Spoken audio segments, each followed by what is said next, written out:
बिस्मिल्लाहिर्रहमानिर्रहीम। अरबी सीखने सिखाने के ताल्लुक़ से ये आज की चौथी वीडियो है और आज की इस वीडियो के अंदर हम चंद अल्फाज आपको बताने जा रहे हैं जिनका इस्तेमाल बहुत ज़्यादा होता है। आम रोज़मर्रा की ज़िंदगी में इस्तेमाल होने वाले अल्फाज अरबी में हम उनको कैसे बोलेंगे, कैसे अदा करेंगे, उनको बताना मकसद है। सबसे पहला लफ्ज़ है कि आप जब किसी से मिले तो सलाम करें। सलाम हम करते हैं आम तौर से अस्सलामु अलैकुम व रहमतुल्लाहि व बरकातुहू, ये पूरा सलाम है।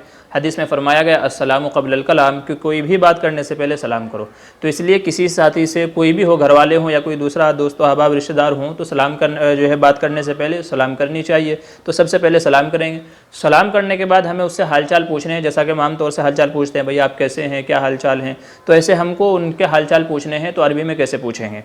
तो उसका तरीक़ा ये है, सबसे पहले आप सलाम करें, अस्सलामु अलैकुम कैफ़ा हाल।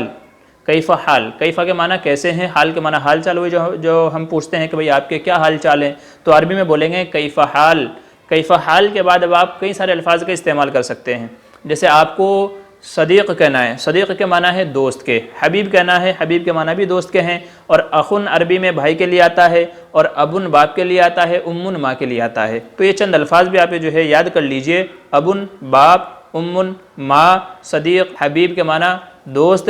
ऐसे ही शेख के माना किसी के लिए ताज़िमन ये लफ्ज़ इस्तेमाल होता है, और उस्ताज़ को उस्ताज़ कहते हैं। तो ये चंद अल्फाज हैं आम तौर से जो हम किसी दोस्त के लिए इस्तेमाल करते हैं या सामने वाले शख्स के लिए इस्तेमाल करते हैं। तो जब हम किसी के हाल चाल पूछेंगे तो अरबी में ऐसे हम गुफ्तगू करेंगे, अस्सलामु अलैकुम कैफ़ा हाल या शेख, कैफ़ा हाल या सदीक़ी, कैफ़ा हाल या अख़ी, कैफ़ा हाल या उम्मी, कैफ़ा हाल या अबी, कैफ़ा हाल या उस्ताज़ी। तो जो भी आप जिस बंदे से भी मुखातब हो रहे हैं उसके एतबार से उसके लिए जो लफ्ज़ अरबी में बोला जाता है, अबुन बोला जाता है, माँ जो है बोला जाता है, अखुन भाई बोला जाता है, उस्ताज़ बोला जाता है, शेख बोला जाता है, सदीक़ बोला जाता है, हबीब बोला जाता है। तो कैफ़ा हाल के बाद इनमें से कोई भी लफ्ज़ जो है इस्तेमाल कर सकते हैं। और अगर कोई भी इस्तेमाल ना करना चाहें तो सिर्फ कैफ़ा हाल भी आप कह सकते हैं। सामने वाला समझ जाएगा कि वो आपसे आपके हालचाल पूछना चाह रहे हैं। तो अरबी में सलाम के बाद हम किसी से पूछें कि आप कैसे हैं, तो अरबी में बोलेंगे अस्सलामु अलैकुम कैफ़ा हाल, आपके क्या हाल चाल हैं।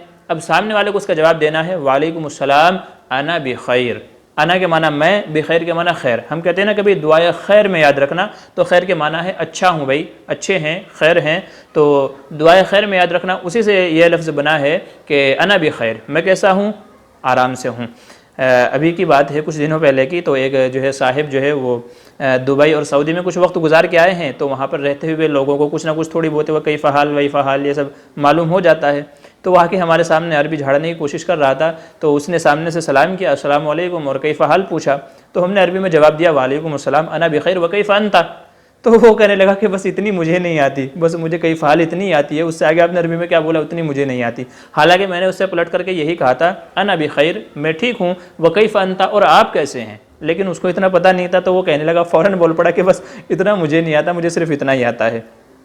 तो बहरहाल सामने हम जब किसी से पूछेंगे तो उसका तरीक़ा यह है अस्सलामु अलैकुम कैफ़ा हाल, आपके क्या हाल चाल हैं। सामने वाला जवाब देगा अना बिखैर, वालेकुम अस्सलाम अना बिखैर, मैं ठीक हूँ। व कैफ़ा अंता, ये जो है उससे वापस सवाल कर रहे हैं हम कि भाई मैं तो ठीक हूँ, आप कैसे हैं।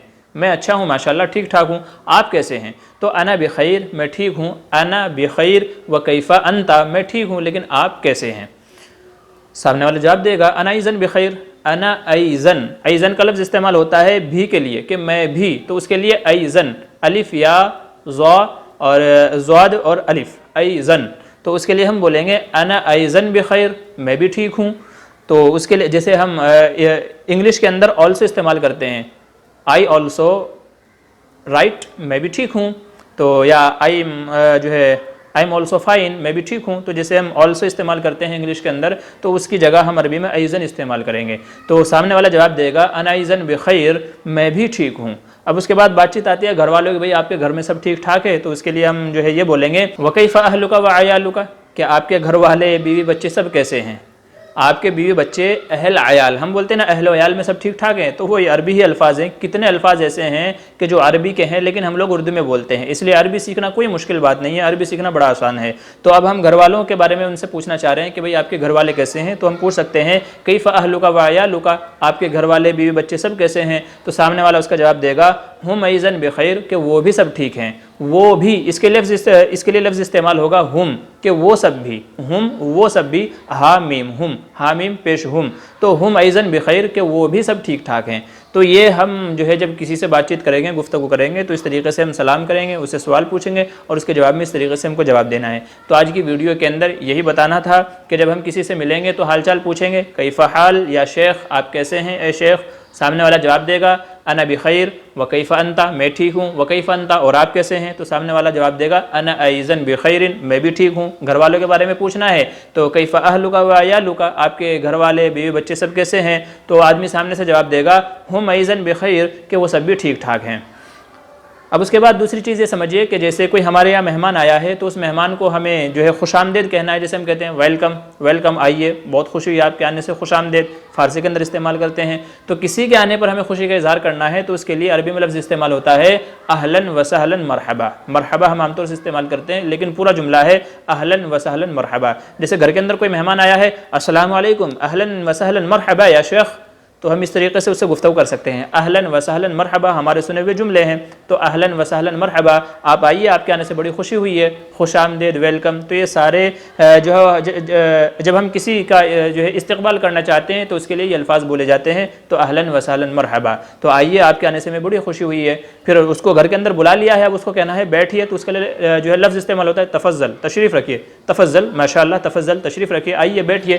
تو یہ کچھ الفاظ ہیں کہ جن کے ذریعے سے ہم عربی بول سکتے ہیں یا سامنے والے کی بات کا جواب دے سکتے ہیں، سمجھ سکتے ہیں یا اسے اپنے گھر کے اندر انوائٹ کر سکتے ہیں۔ تو جیسے کوئی مہمان آیا ہے تو اس کے لیے خوش آمدید والے جو استقبال والے جو الفاظ ہیں وہ یہ ہیں اہلاً و سہلاً مرحبا، آئیے آئیے، اور پھر جب اسے کہنا ہے کہ بیٹھیے یہاں تشریف رکھیں، تو تشریف رکھیں کے لیے لفظ استعمال ہوتا ہے تفضل، تشریف رکھیے، تفضل تشریف رکھیے۔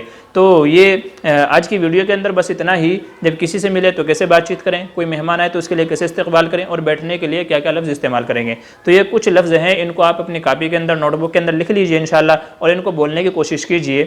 عربی سیکھنے کے لیے بہت ضروری ہے کہ ہمیں عربی والا ماحول بھی ملنا چاہیے، یعنی ہمارے آس پاس ایسے لوگ ہونے چاہیے کہ جو عربی بولتے ہوں، ورنہ ہم نے یہ دیکھا ہے کہ جو مدرسے کے فارغین ہیں، باقاعدہ عالم حضرات بھی مدرسے سے پڑھ کر کے آتے ہیں، حالانکہ ایسی حیثیت تو پورے عربی میں ہے، لیکن جیسے مدرسے سے نکل کر کے آتے ہیں تو وہ بھی عربی میں بات چیت کرنے پر قادر نہیں ہوتے، اس لیے کہ جو باہر کا ماحول ہے تو عربی سامنے والا سمجھتا نہیں ہے، اور نتیجہ یہ ہوتا ہے کہ صلاحیتوں کو زنگ لگ جاتا ہے اور آدمی بولنا سب کا سب بھول جاتا ہے، جو اس نے سیکھا ہوتا ہے وہ سب بھول جاتا ہے، کیونکہ ماحول نہیں ملتا۔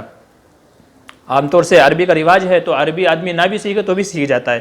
ہمیں ہی دیکھ لیجئے، ہم نے جو ہے کوئی انگلش کے جو ہے اسکول کے اندر کوئی ایڈمیشن نہیں لیا، کوئی داخلہ نہیں لیا، لیکن الحمدللہ ممبئی جیسے ماحول کے اندر رہے ہیں اور رہ رہے ہیں، تو یہاں لوگوں کا زیادہ تر رواج ہے انگلش کے اندر گفتگو کرنے کا، تو ان کا بولنا چالنا، ان کے پاس رہتے اٹھتے بیٹھتے تو ابھی الحمدللہ اتنی انگلش آ گئی ہے کہ ہم بات چیت کر بھی سکتے ہیں اور سامنے والے کی بات کو سمجھ بھی سکتے ہیں۔ تو عربی سیکھنے کے لیے یہ دوسرا بہت ضروری چیز ہے کہ ہمیں عربی والا ماحول بھی ملنا چاہیے، یعنی ہمارے گھر میں، آس پاس میں، دوستوں میں ایسے لوگ ہونے چاہیے جو عربی میں جو ہے ہمارے ساتھ بات چیت کر سکیں، اس لیے کہ اگر ہم بات چیت کرتے رہیں گے، الفاظ بولتے رہیں گے تو انشاءاللہ وہ ذہن کے اندر جمع ہوتے رہیں گے، ورنہ تو آپ سیکھ کر کے بھی کسی سے بات چیت نہیں کر پائیں گے، گفتگو نہیں جو ہے آپ کر پائیں گے، نتیجہ یہ ہوگا کچھ وقت کے بعد آپ ان کو بھول ہی جائیں گے، اس لیے کہ ان کا استعمال ہی نہیں ہو رہا ہے۔ تو اس لیے اپنے آس پاس ایسے لوگ تلاش کیجئے جو آپ کے ساتھ عربی میں بات چیت کر سکیں، تو انشاءاللہ آپ جلدی ہی عربی سیکھ جائیں گے اور وہ آپ کے الفاظ جو ہے روزمرہ کے استعمال میں آتے رہیں گے۔